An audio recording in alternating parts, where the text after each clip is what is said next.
Hello, welcome back to another video. In today's one, I made a promise a couple of videos back that I would show you the gluten-free tomato sauce that we cook.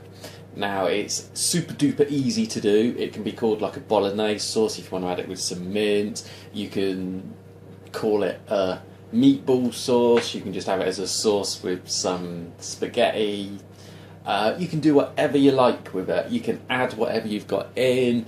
It doesn't need anything special, but it's all gluten-free, wheat-free, everything free other than tomatoes, onions, and a few other little bits and pieces that we're going to put in to make it good. Now today we're making one for meatballs, which we're going to have with some spaghetti.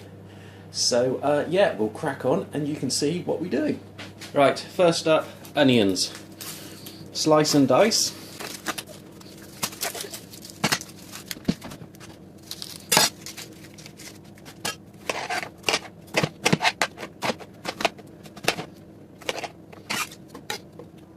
Okay, sliced and diced onions are going into a pan which has got a little bit of oil on it. It's on a medium-high heat to start off with.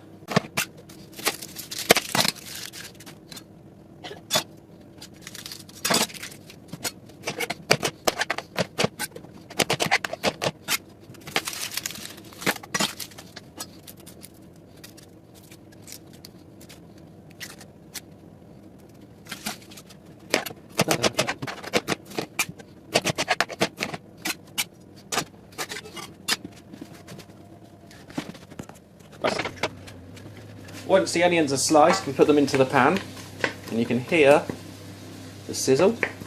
So we just leave them in there, just to sweat, and just to sizzle away in that little bit of oil, just to really soften them up for a little bit. Only takes a couple of minutes. While that's happening, take the kettle,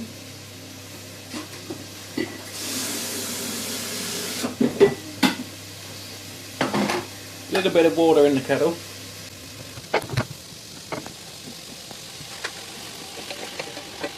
Okay, so the onions are sizzling, the kettle's on to give us some hot water, which I'll explain about in a minute.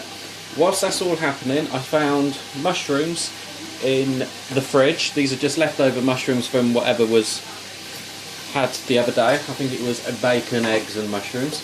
So I've just got 3 left over. Because it's one of those kind of sauces you can just add stuff to, it doesn't really matter. I'm just going to slice them up and they will be ready to go in a few minutes time in with the onions.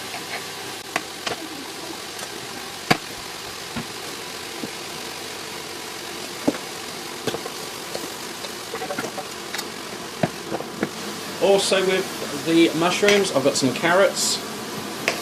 You don't have to add carrots, you can add frozen vegetables, any kind of veg really, it doesn't really matter.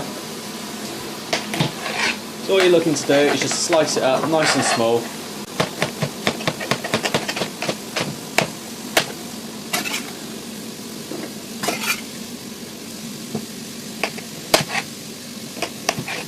Also means the kids eat vegetables and they don't really know about it.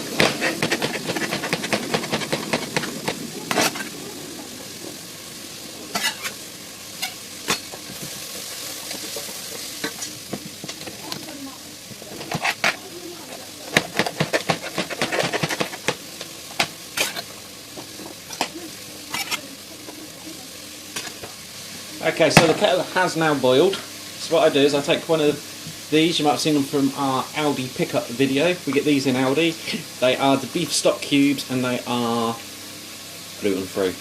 There's camera focus. Is that focused in? Anyway, there isn't anything in there that's bad. So all we do is we take one of these, still remembering to stir the onions. And what I like to do is I just like to open it up and just slice it up into smaller pieces into the jug.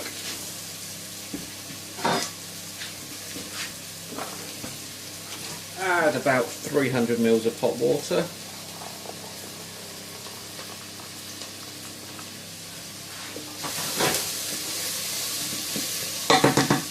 and give it a stir.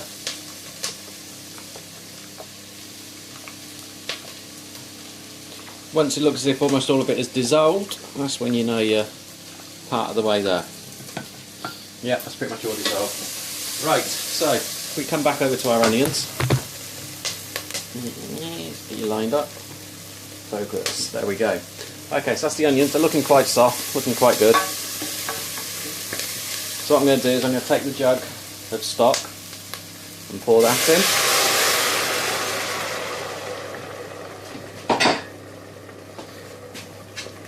Right, I'm going to have to flick on the fan.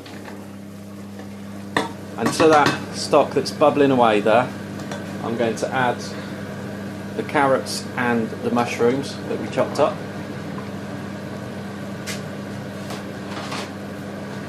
And give it a little stir.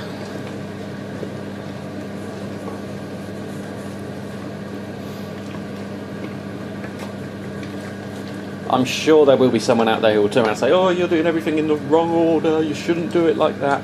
But honestly, it don't matter. It really does not matter at all what sort of order you do this in. It all comes out the same, all going to taste the same. So, right, we'll just leave that for a couple of minutes just to bubble away. Okay, so that's been bubbling away for a couple of minutes. Hasn't been for too long. All I want to do is just slightly reduce it down and just let the stock get in around everything and just give it a couple of seconds. So what I'm going to do now is I'm going to take a can of chopped tomatoes. Again, it doesn't matter if they're cheap ones, expensive ones, whatever, it's just as long as they're chopped tomatoes. Pour that in, straight in with it, and give it another stir.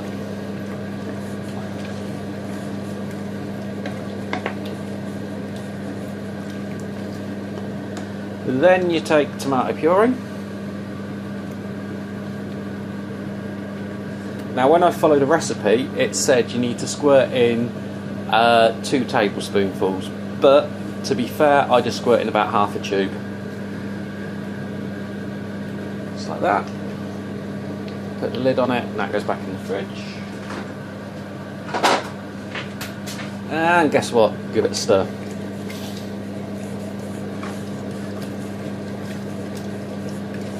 Okay, once you've added the tomato puree, that's really going to thicken up the sauce, and it does. You can see it there, it's starting to thicken up. So what we want to do now is we want to add some of our herbs and spices. So what I like to do is I like to add a little paprika and oregano. Now again, it doesn't matter with this, if you don't like one, you don't add it. If you like more of another one, put more of it in. Some mixed herbs.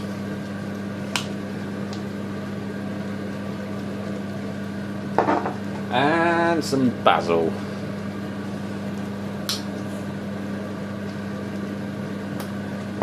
And then you give it another little stir. And to be honest, that is pretty much it. You then just have to leave it just to sit on a low heat for, wow, up until your carrots are done to the consistency that you like your carrots to be done to. That's how I do it. So yeah, I'm going to put a lid on that. I've turned the heat down. I've got it on number 2 and we're on electric. And I just leave it. Right, okay, we've left that a few minutes now. It's been boiling away. Whilst I've been doing everything I've been doing in the oven, I've had the meatballs. I myself, I like to cook them in the oven first rather than sling them into the pan while they're still uncooked. I don't know how other people do it. If you do it that way, then fine. Right, so now it's time to get the meatballs out the oven.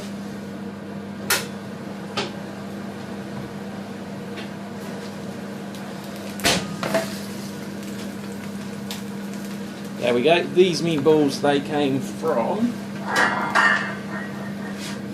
Asda, and they're just a normal 3 for a tenner. And this bit up here, that says gluten free because there's no flour. Well, there's no wheat flour in them. I think there's got rice flour or something in them. So I don't know how well the camera's picking them up, but they are brown, very brown. They're not pink.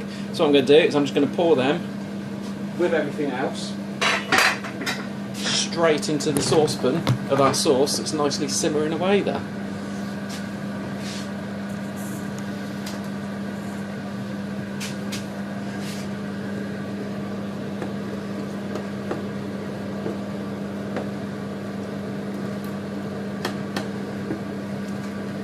So they go in together with all the juices and everything else like that, because that's where the flavour is. Yum, yum, yum, yum, yum. If you was to do this as like a Bolognese, and if you wanted to add mince to it, the mince would go in at the time when you're doing the onions, so it can brown off whilst the onions are browning off. So next up, we give it another little stir.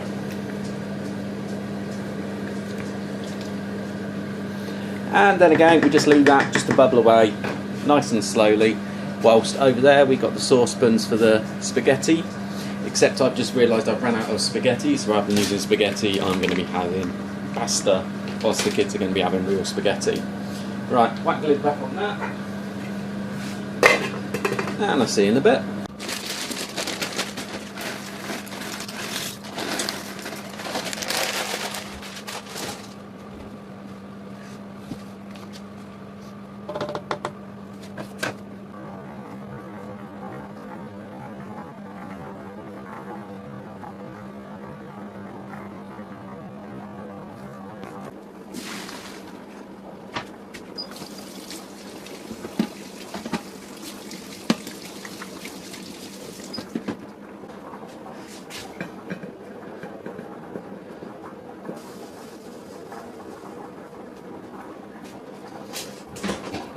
Okay, so this is it.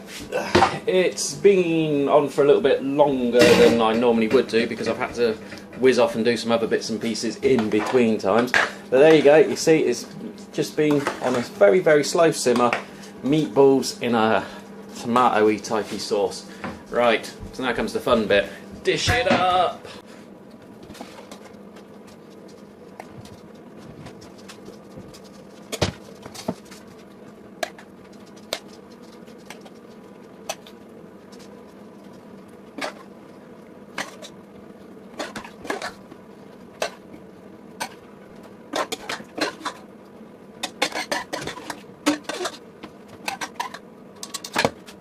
Right, and as a final thing, if you want to, if you can, if you're allowed to, sprinkle with some cheese.